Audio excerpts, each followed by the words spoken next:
Perkenalkan, nama saya Adrianus Sebastian Tembuwolon dari Prodi Sistem Informasi Fakultas Ilmu Komputer. Di sini saya akan menjelaskan sedikit pengantar dari mata kuliah SPK atau Sistem Pendukung Keputusan.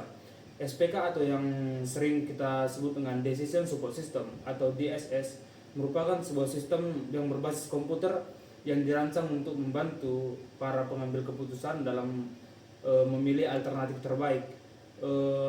Misalnya dalam satu kelompok akan menjadi bahan pertimbangan dalam mengambil keputusan, misalnya dalam sebuah perhitungan, apakah perhitungan tersebut semakin naik akan menjadi pertimbangan, dan sebaliknya jika pertimbangannya angkanya juga semakin menurun, akan menjadi pertimbangan juga tidak dipilih dalam pengambilan keputusan.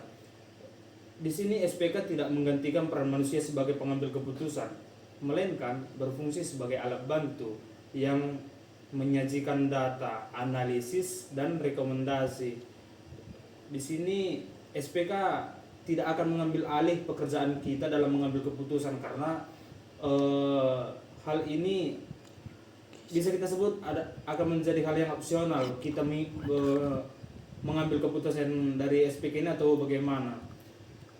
Dengan kata lain, SPK dapat kita anggap sebagai asisten digital saja yang membantu proses pengambilan keputusan menjadi lebih cepat dan lebih akurat.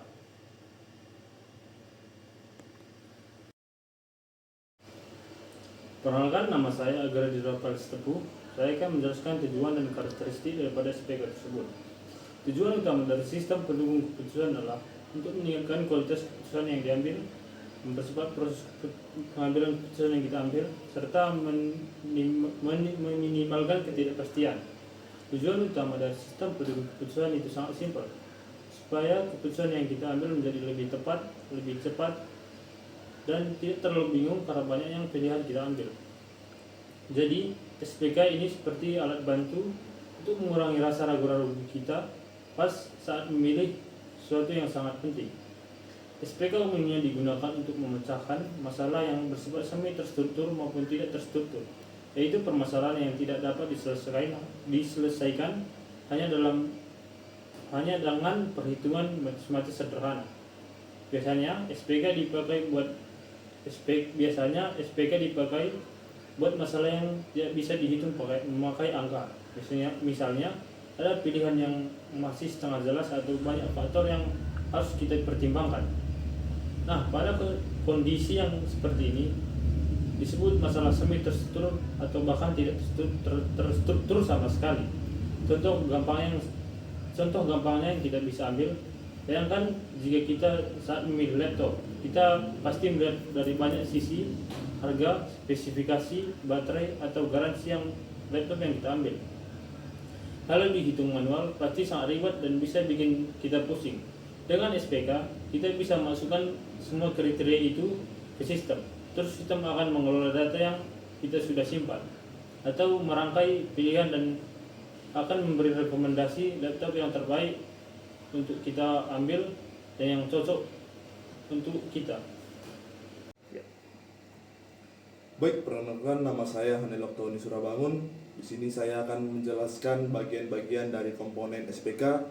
Sebelum dari saya, dua teman saya yaitu Adrianus Sebastian Tembuwolon dan Agredisi Tepuh sudah menjelaskan tujuan dan apa saja situ yang disebut dengan SPK. Dan sekarang saya akan menjelaskan komponen-komponen yang di dalam SPK.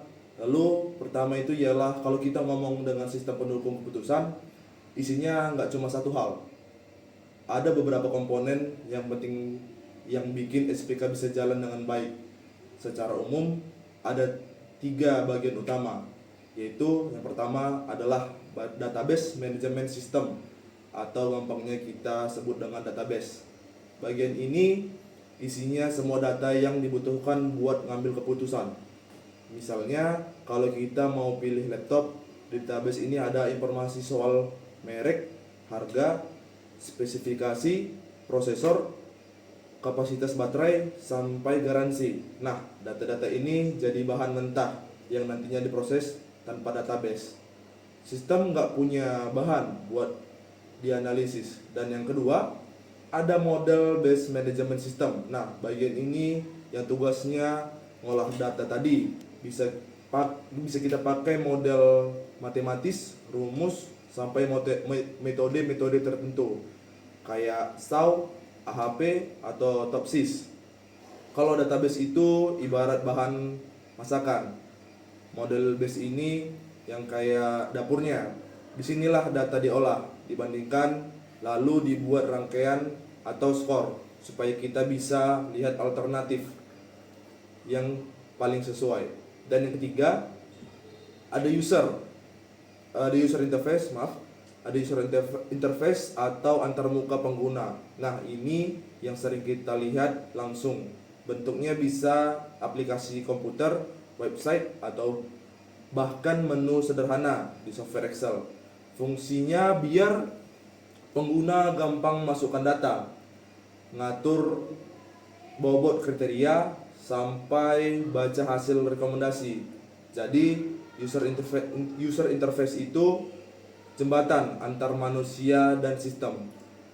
Kalau ketiga komponen ini digabung, database sebagai penyimpan data, model base sebagai pengolah data, dan user interface sebagai penghubung, maka SPK bisa bantu kita bikin keputusan dengan lebih cepat, jelas, dan terstruktur. Mungkin ini saja yang bisa saya sampaikan dari komponen-komponen SPK.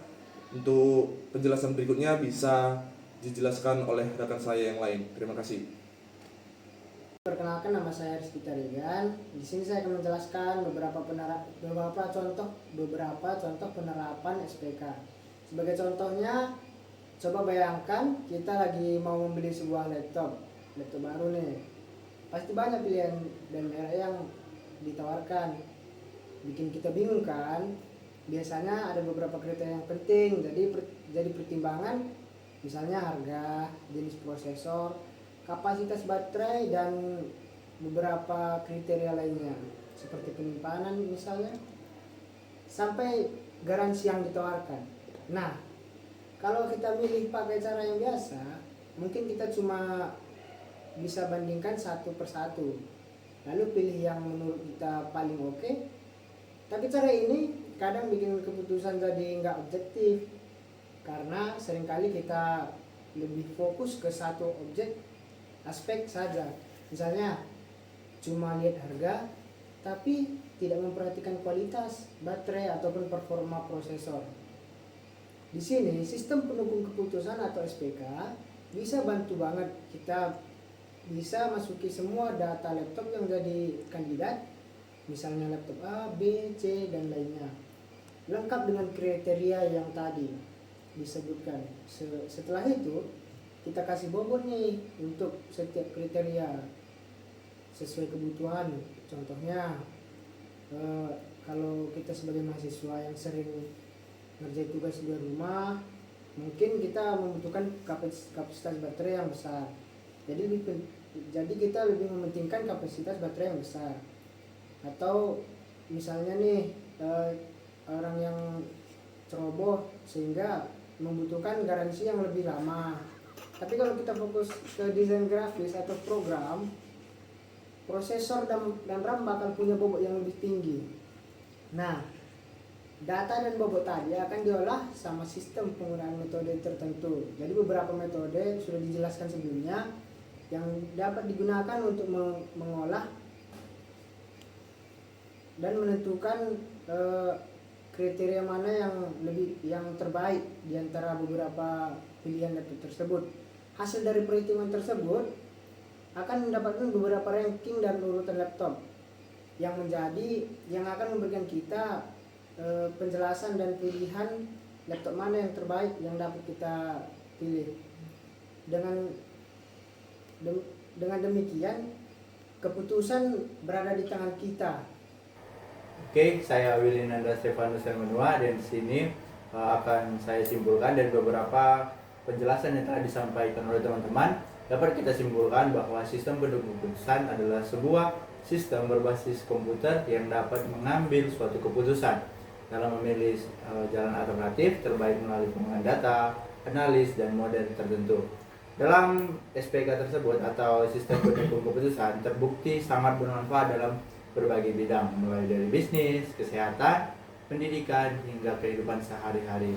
Dengan demikian, pengenalan singkat mengenai sistem pendukung keputusan. Semoga dari hasil video yang dapat disampaikan teman-teman kita dapat memberikan pemahaman bagi kita semua. Terima kasih.